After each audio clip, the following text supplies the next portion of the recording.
Back to books with Shivani Khare के next episode में आप सबका स्वागत है। वेलकम है।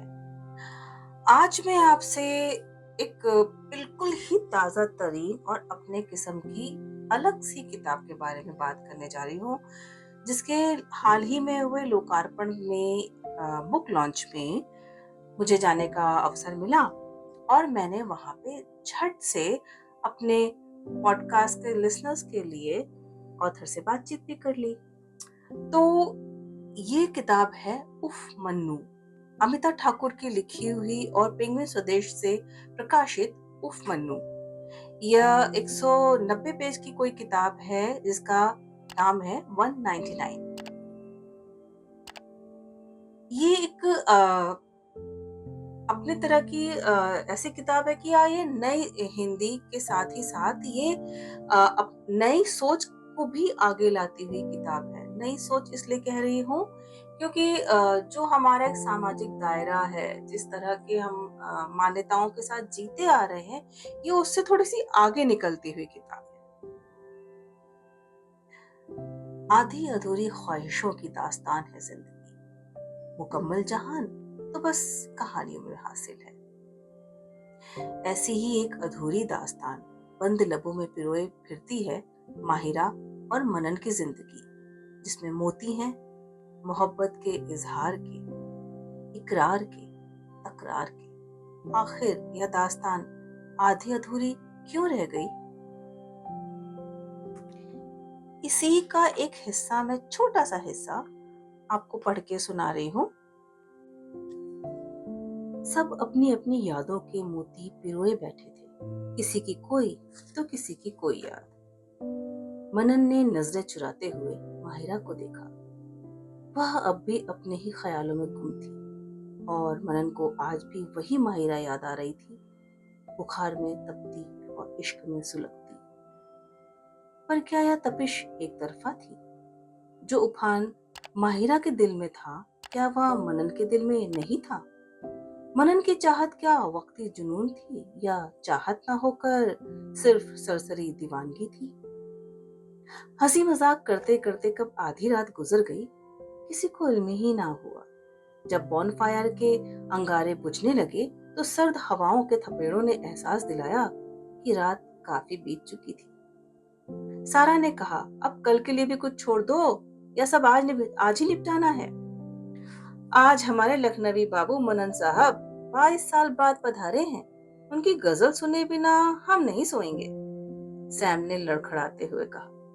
खुमारी इतनी बढ़ गई थी कि सोने की चाह किसी को भी न थी। सैम की बात को सबने एक साथ हवा दी और कहा, इरशाद इरशाद।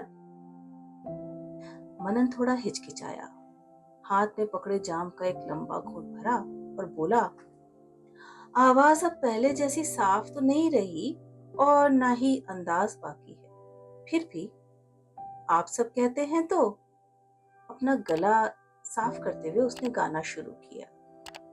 कल 14वीं की रात थी, शब भर रहा चर्चा तेरा, कुछ ने कहा ये चांद है, कुछ ने कहा चेहरा तेरा कल।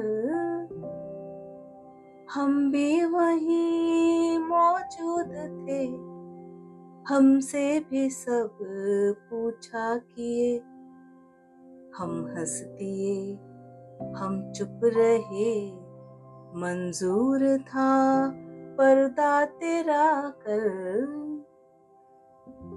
जगजीत सिंह की गाई इब्ने ईशा की यह गजल हमेशा से मनन की पसंदीदा गजल थी। गजल का हर लफ्ज मानो लिखने वाले ने दिल से सिर्फ माहिरा के लिए लिखा था। उसे ऐसा लगता था मनन गाता रहा, माहिरा उसे टकटकी लगाए देखती रही। वक्त जैसे वापस 1990 की किसी रात में वापस ले गया। ऐसी ही एक रात थी, हॉस्टल की छत पर सभी मस्ती के आलम में अपनी अपनी दीवानगी के किस्से सुना रहे थे। कोई किसी की टांग खींच रहा था तो कोई किसी और की, पर जारुन अपनी ही दुनिया में गुम था। किसी की बात को बिना तवज्जो दिए सिगरेट के कश पर कश लगाया जा रहा था। तभी किसी ने पूछा, जारून, तू क्यों ऐसे चुप बैठा है? तूने आज तक अपनी पसंद नहीं बताई। होगी तो बता दूंगा, जारून ने बेरुखी से कहा। माहिरा और तेरा सही बैठता है हिसाब, कभी सोच कर देख, बिन्नी ने उसे छेड़ते हुए कहा, जिस पर माहिरा बिन्नी पर बरस पड़ी। हाई स्कूल के बच्चों की तरह जोड़े बनाना बंद करो, ग्रो अप बिन्नी। यार मजाक था, इतना क्यों गर्म हो रही है? आज के बाद ऐसा मजाक नहीं करना। माहिरा को चिल्लाते देख मनन थोड़ा मुस्कुराया था, क्योंकि सिर्फ वही माहिरा के दिल का सूरत हाल जानता था। और फिर उसकी दुखती रग को सुकून देने के लिए उस रात उसने पहली बार यह गजल सुनाई थी। उस रात सब मनन की आवाज के और गायकी के कायल हो गए थे। माहिरा ने दिल में सोचा, यह गजल तब हुबहू ज़बाने हाल, दिल के हाल सुनाती थी, पर क्या आज भी कुछ वैसा ही सूरत हाल बयान कर रही थी? पुरानी दास्तानों का ताना बाना हकीकत से जोड़ते जोड़ते कब रात बीत गई किसी को पता ही ना चला। सूरज की मध्यम मध्यम लौ ने आसमान पर रंग बिखेरना शुरू किया और देखते ही देखते नारंगी आसमान ने चमकते चांद की लौ को मध्यम कर दिया और ऐसा महसूस हुआ कि थके चांद ने सबसे कहा, शबे फुरकत का जागा हूँ, फरिश्तों अब तो सोने दो, कभी फुर्सत में कर लेना हिसाब, आहिस्ता आहिस्ता। अमिता जी, आपका back to books with Shivani Khare में स्वागत है। मेरा सवाल उफ मन्नू से रिलेट होने से पहले मैं आपसे बाकी आपकी लेखकी सफ़र के बारे में बात करना चाहती हूँ कि वो पहली किताब कौन सी है जो आपको याद रह गई और आज भी याद है? शुक्रिया शिवानी, अपने पॉडकास्ट में मुझसे बातचीत करने के लिए। अगर आप हिंदी की बात करें तो सबसे पहली किताब जो मुझे याद है वो है मुंशी प्रेमचंद की ईदगाह। वो मुझे इतनी पसंद है कि वो आज भी मेरे आंखों में आंसू आ जाते हैं जब मैं उस बच्चे की आवाज़ को विजुलाइज़ कर सकती हूँ कि उसने अपनी दादी से वो कैसे कहा होगा कि दादी मुझे भी कुछ मेले में जाके मुझे भी कुछ ख़रीदना है, या उसने आखिर में कैसे कहा होगा कि दादी चटपटा जो भी खाना है उसको खा के मुझे क्या करना है। आई मीन उसके जितनी ब्यूटीफुल, सिंपल और अच्छी कहानी मेरे को नहीं लगता मैंने आज तक ज़िंदगी में पढ़ी है। मेरी सबसे फेवरेट कहानी है, सच में। इम्पैक्ट डालने की चीज़ डाली थी उसने, ऐसे ह्यूमैनिटेरियन ग्राउंड पे बच्चों को पहुंचा देती है वो कहानी। हाँ। और वो मतलब हमने भी बड़े होकर के भी उसको डिटेलिंग है उसके अंदर, इतनी सारी चीज़ें हैं कि वो नहीं, और जो उसका मैसेज है स्टोरी का कि ये जो मटेरियलिस्टिक चीज़ें हैं उस बच्चे ने कैसे अपने दिल को समझाया कि ये उसने समझाया कि बहुत खूबसूरत, बहुत ही खूबसूरत है। अच्छा, मेरा दूसरा इसी से सवाल निकलता है कि किताब लिखना कैसे शुरू कर दिया?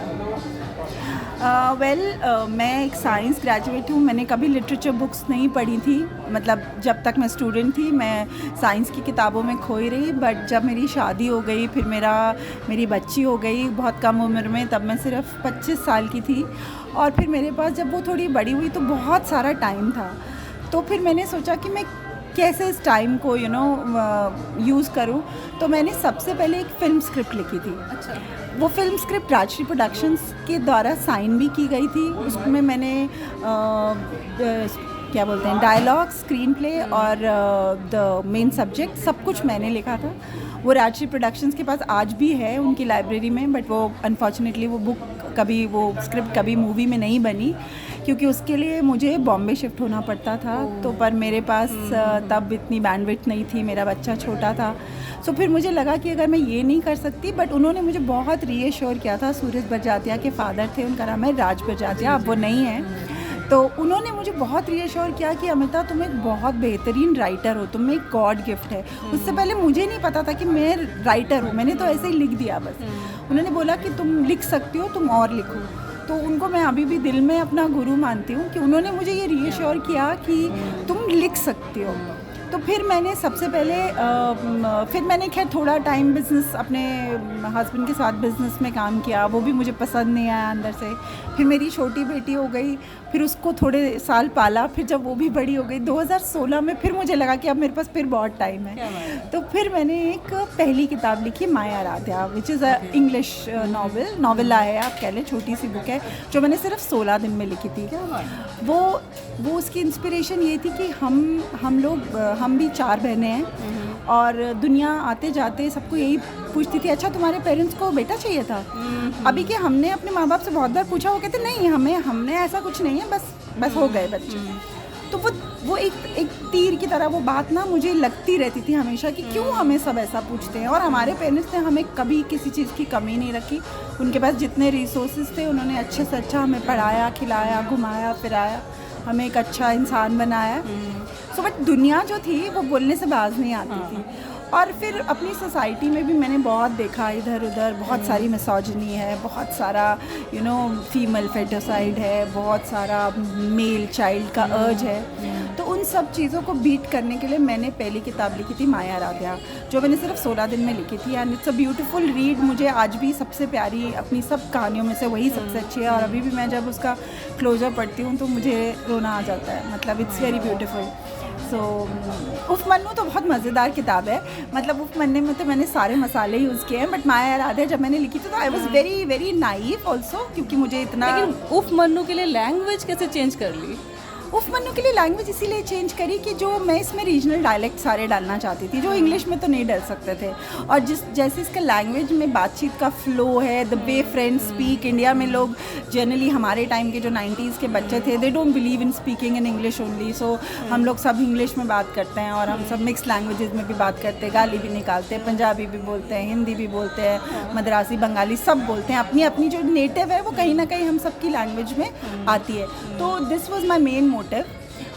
सो इसलिए मैंने इसको सोचा कि मैं हिंदी में लिखूं, तो मुझे बहुत मज़ा भी आया लिखने में। अभी के मैं बोलूं, मुझे हिंदी टाइप भी नहीं करना आता था। मैंने पूरा नॉवल गूगल इनपुट पे टाइप किया है, जिसमें इतने सारे स्पेलिंग एरर्स होते थे, फिर मुझे दोबारा करना पड़ता था। तो मतलब बहुत मुझे, अगर मैं इंग्लिश बुक 4 महीने में लिख सकती हूँ तो इसको लिखने में मुझे 1 साल लग गया, जस्ट बिकॉज मुझे टाइप नहीं करना आता हिंदी में। तो मैंने इसको पूरा गूगल इनपुट पे लिखा है, which is very embarrassing, but मैं सीखूंगी हिंदी में टाइप कैसे करते हैं। मुझे नहीं आता है अभी तक टाइप करना। नहीं, आप सीख जाएंगी, बिल्कुल सीख जाएंगी, क्योंकि किताब अपने आप आपको आगे लेके जाती है।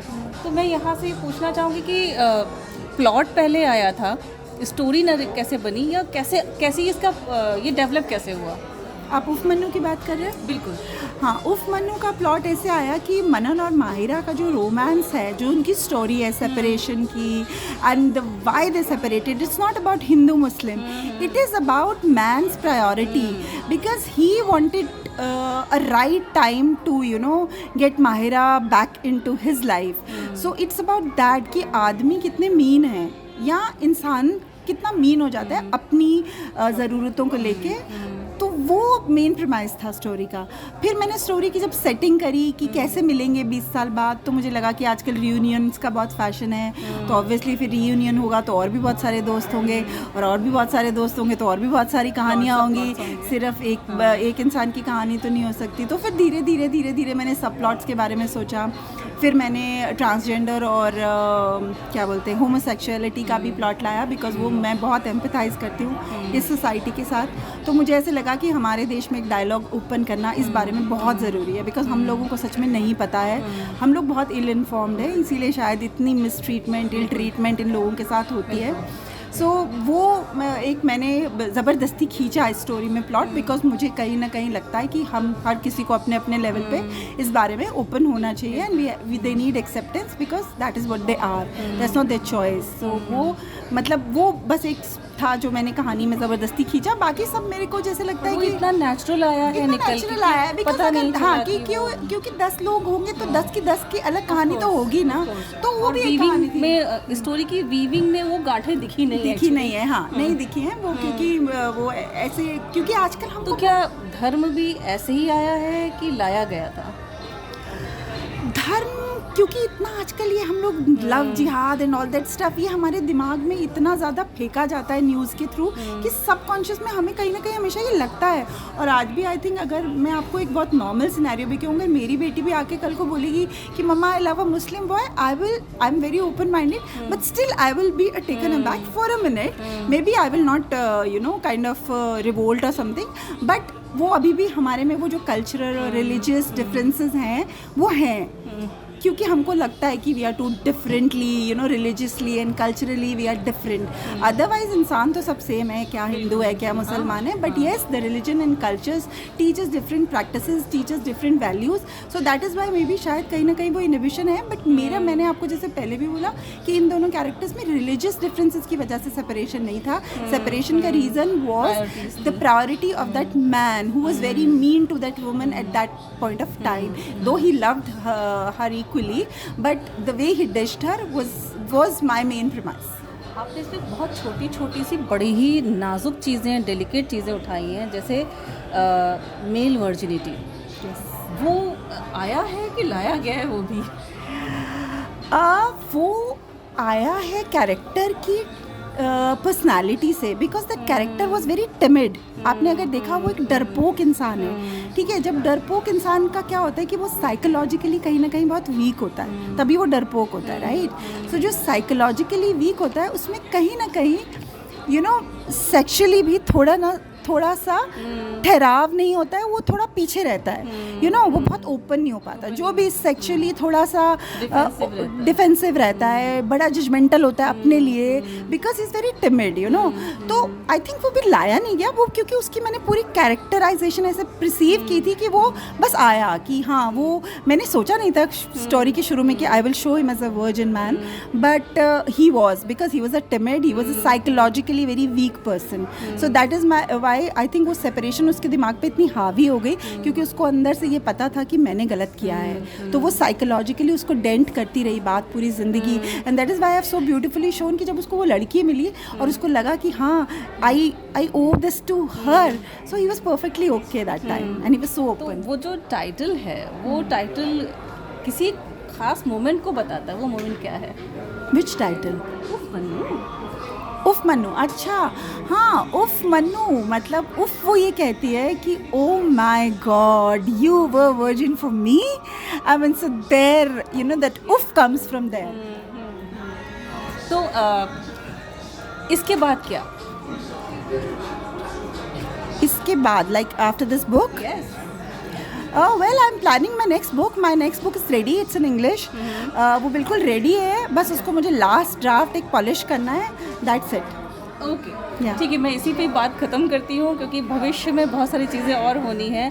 तो thank you so much back to books with Shivani Khare को टाइम देने के लिए। Thank you Amita. Thank you so much, Shivani, and you have been such a wonderful editor for me. I could not have asked for more. Thank you so much. दोस्तों, चलते चलते एक बार फिर मैं आप लोगों से ये बात कहना चाहती हूँ कि बुक पायरेसी के बारे में ज़रूर सोचते रहें, बात करते रहें और अपनी तरफ से जो कोशिशें हो सकती हों वो कोशिशें करते रहें, क्योंकि बुक पायरेसी हमारे पूरे के पूरे किताबों से जुड़े लोगों को, जो कि किताबें बनाते हैं, जो किताबें लिखते हैं, उन सबकी मेहनत पर एक तरह से हमला है, उनके हक पर एक तरह से हमला है। प्लीज प्लीज प्लीज से नो टू बुक पायरेसी।